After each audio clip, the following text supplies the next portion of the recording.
video veremos el método de variable separable.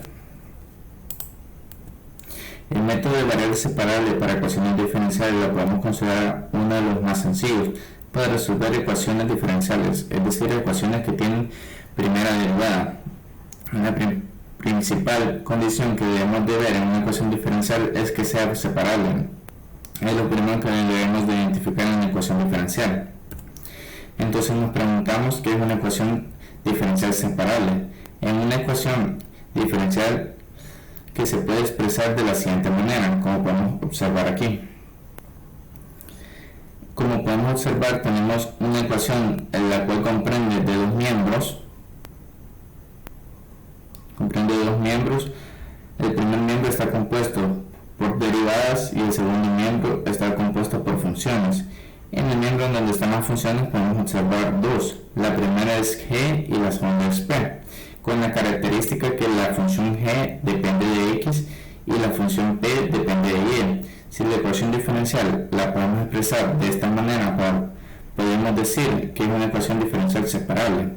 Tenemos unos ejemplos donde podemos ver la ecuación diferencial que se expresa de acuerdo a la ecuación mostrada anteriormente, donde tenemos las derivadas y también tenemos las funciones. En algunos casos podemos encontrar ecuaciones diferenciales que pensamos que no son separables, y aquí tenemos un ejemplo. Podemos ver un ejemplo. Podemos ver un ejemplo de eso. Aquí, para poder expresar como una ecuación diferencial separable la parte de la función de la ecuación x sobre y sobre x, la separamos y pusimos 1 sobre x por y, ya que 1 sobre x por y es lo mismo que y sobre x. Se puede hacer ya que el mismo nombre de la ecuación dice que podemos poner de un lado la x y del otro lado la y. A continuación veremos un ejercicio de variables separables. Buen día a todos, mi nombre es Kevin Herrera y en este video vamos a darle solución a un ejercicio de una ecuación diferenciable por separación de variables.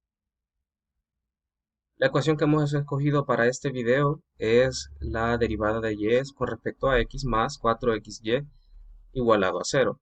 Entonces, el método nos dicta que tenemos que hacer una separación de variables cuando la ecuación nos lo permita. Entonces, básicamente tenemos que dejar de un lado una variable y del otro lado la otra variable que nos esté dando la ecuación. Como frontera, nosotros tenemos que tener el signo igual y a partir de ahí vamos a hacer los procesos necesarios para que nos dé una solución con respecto a la ecuación diferencial inicial. Entonces, ¿qué debemos hacer primero? Primero debemos pasar el 4xy del otro lado, es decir, a restar. ¿Por qué? Porque del otro lado necesitamos una variable. Puede ser esta x o y. Eso depende de cómo nosotros manejemos la ecuación y qué nos conviene para darle solución. Entonces, en este caso, al pasar al otro lado, el 4xy pasa con signo negativo y empezamos a visualizar la ecuación y vemos que lo más conveniente es dejar del lado derecho la variable x con su diferencial, porque el diferencial de x está dividiendo al diferencial de y. Entonces pasaría a multiplicar y eso es lo más conveniente y es lo que vamos a hacer. Entonces nos quedaría de la siguiente manera. El diferencial de y va a ser igual a menos 4xy por el diferencial x que teníamos anteriormente dividiendo. Entonces, ahora, ¿qué debemos hacer? Como hablábamos anteriormente, debemos dejar extremos, en extremos la variable y o la variable x, no junto. Entonces, vemos que en el lado derecho tenemos xy diferencial de x, multiplicado por menos 4. Entonces, del otro lado tenemos de y. Por lo tanto, necesitamos pasar a dividir la y de esta manera. Entonces, luego que pasamos a dividir la y, tenemos como ecuación la de y sobre y igual a menos 4x de y. Perdón, menos 4x diferencial de x. Entonces, ¿cuál es el proceso que debemos de seguir ahora? Como ya tenemos en un lado una variable y en el otro lado una variable en específico también, debemos integrar, que es el siguiente proceso que nos marca la ecuación. Entonces nos queda de esta manera, integral de el diferencial de y con respecto a y o diferencial de y sobre y igual a la integral de menos 4x diferencial de x. Entonces, por definición, la integral del diferencial de y sobre y es logaritmo de y, luego logaritmo, mejor dicho, logaritmo natural de y. Y del lado derecho tendríamos que hacer una operación aritmética y la integral del x con respecto a su diferencial de x. Entonces, nos quedaría de esta manera. Logaritmo natural de y igualado a menos 4 por la integral de x, que es x cuadrado sobre 2, más c1. Entonces, aquí hay un dato curioso. Cuando se integra, lo correcto es poner una letra c que nos indica un coeficiente cualquiera como acompañante de la integral. Eso nos dice de que cuando se hace el proceso inverso a la derivada, se obtiene cualquier número que puede ser de menos infinito a más infinito. Entonces, ese c debería estar en el lado izquierdo, pero por procesos prácticos solamente se pone una c y está en el lado derecho de la ecuación. Entonces, antes de llegar a esto, a esta parte de la ecuación, tuvimos que haber tenido logaritmo natural de y más c igual a menos 4x cuadrado sobre 2 más c, o puede ser c1 para diferenciar. Entonces, la c del lado izquierdo hubiese pasado al lado derecho a restar, y eso nos hubiera dado otro número que hubiésemos puesto c3, por ejemplo. Entonces, por fines prácticos, se deja solamente como c1 para dar a entender que ahí se está sumando o restando un número.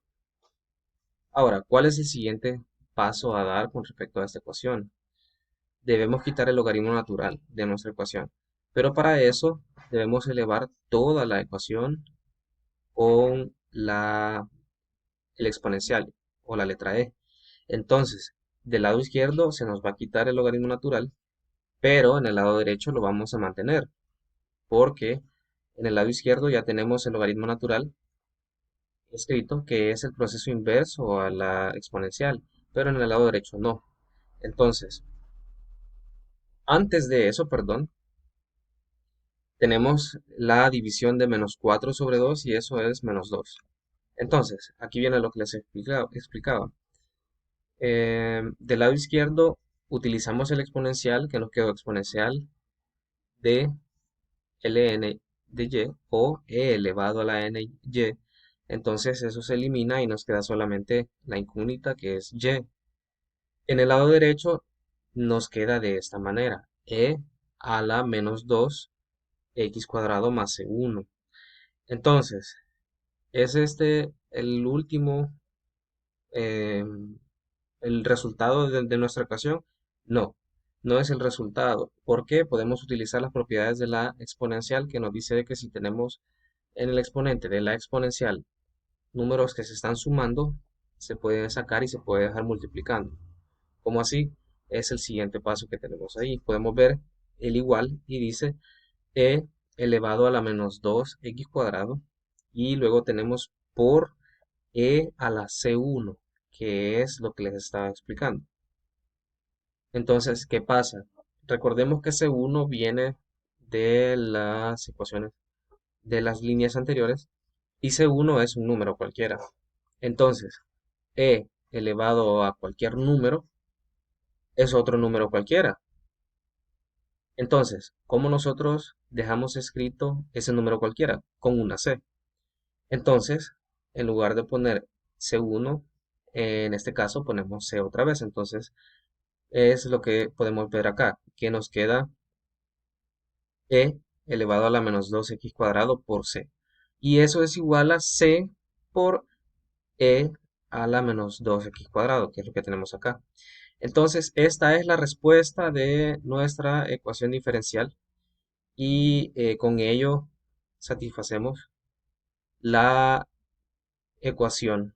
Esta es la solución. Muchas gracias.